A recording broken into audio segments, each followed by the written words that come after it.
Alright, well DSP here, and we're starting up a brand new year-end series where I'm gonna totally flip everything on its head, and instead of reminiscing on the worst or the most terrible, I'm gonna focus on the positive. 2013, when you ignore all of the negative nonsense surrounding me and my persona on the internet, was actually quite the positive year. I instituted a series of changes that really mixed up and I feel improved the way that I make creative content for the internet. In addition to that, I had some unique and fun opportunities to do creative and interesting things that I feel turned out well, and now that I'm actually thinking back and reminiscing, I really do feel that the hashtag DSPositive movement overall has been successful. So now let's take a moment to think back and look at the most positive things that happened in the year of 2013. It's DSP's hashtag DSPositive Countdown. 5 amazingly positive things that happened in the year of 2013. Now, these positive things are in no particular order, and I don't want anyone to feel like I'm ranking anything positive that happened to me this year as one is better than the other. All of these things were equally great, equally amazing, positive, fun things that really led to me enjoying this year, and I think that if they continue into next year, it could even be better. So, without further ado, here we go. Number 5, adopting direct capture software. Alright, I can already hear all of you out there grumbling because as you know, I was one of the very first YouTubers to start doing Let's Plays on YouTube with a camera. And what I say by that is I had a digital camera, a small Sony that I had sitting around for years and really had not done much with. And one day I just got bored and I said, you know what, I'm going to start filming myself playing games and doing commentary and kind of dicking around. To my surprise, it actually caught on, and over the years that I did this as a hobby, I did upgrade the camera a couple times, but I always just pointed a digital camera at my TV. Now here in the year of 2013, things were changing. Direct capture was pretty much becoming the standard for video game playthroughs, and with new software and hardware being developed in order to actually do direct capture very easily and for not too expensive a price tag, almost everyone was jumping on the Let's Play bandwagon trying to make it big on YouTube.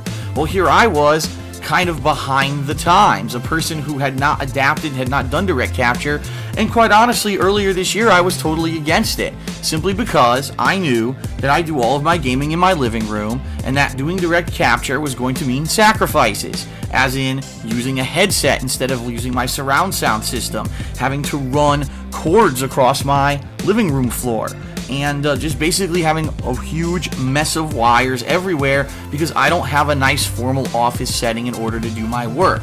However, after much thought and basically a spur of the moment decision, I decided one day that I was just going to do it. I knew it was coming, especially with the new next-gen consoles that were being rumored to come out later in the year.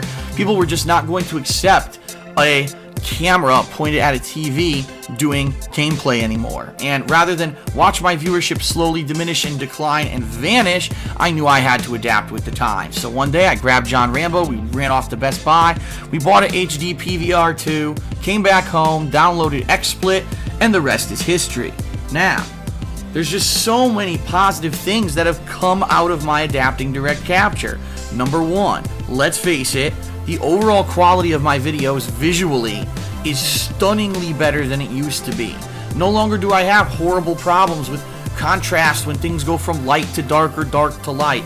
No more do I have that kind of little color tinge that was always just slightly off in certain playthroughs, whether it was when you're in snow or when you're in a certain area and everything kind of looked more bluish than it really was. So just enough, that one thing I think was enough to to adopt direct capture. However, there were many other positives. A big one was that the file size of the videos that I'm actually creating now are significantly smaller than the file sizes of the videos that I was recording with my camera. And that means faster uploads, very easy to store and back up my files much faster than ever before. In fact, this year, as I'm doing these year-end series and I'm moving videos around, they're so small now that they're transferring over from my external hard drive almost instantly. Pretty awesome. in addition to all of that, I have new effects that I can actually run during the videos. In fact, pretty much anything that you've seen during a live stream is an on-the-fly effect. Whether it's playing a funny audio clip of Adam Sandler, or it's maybe doing a video overlay or a funny screen here or there. Even during some playthroughs where there was nudity, I was able to, on the fly, edit out the nudity and had no problems. So, awesome that I don't need to run everything through a video editor in order to get it to work anymore. That's what the really cool thing is here. So, direct capture, in my opinion, has been a boon for me. The only negative I can say is that some people are upset that I lost the quality of the audio that I used to have with the digital camera, where it literally felt like you were sitting next to me in the living room, and I fully understand that. I've tried multiple mics, multiple things this year to try to get it back to what it was.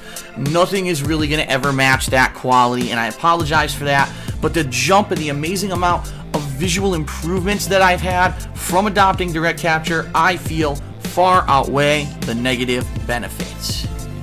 Coming up next, something that my friends had already been doing, but I had never really fathomed adopting, really took off this year in a big way. Stay tuned.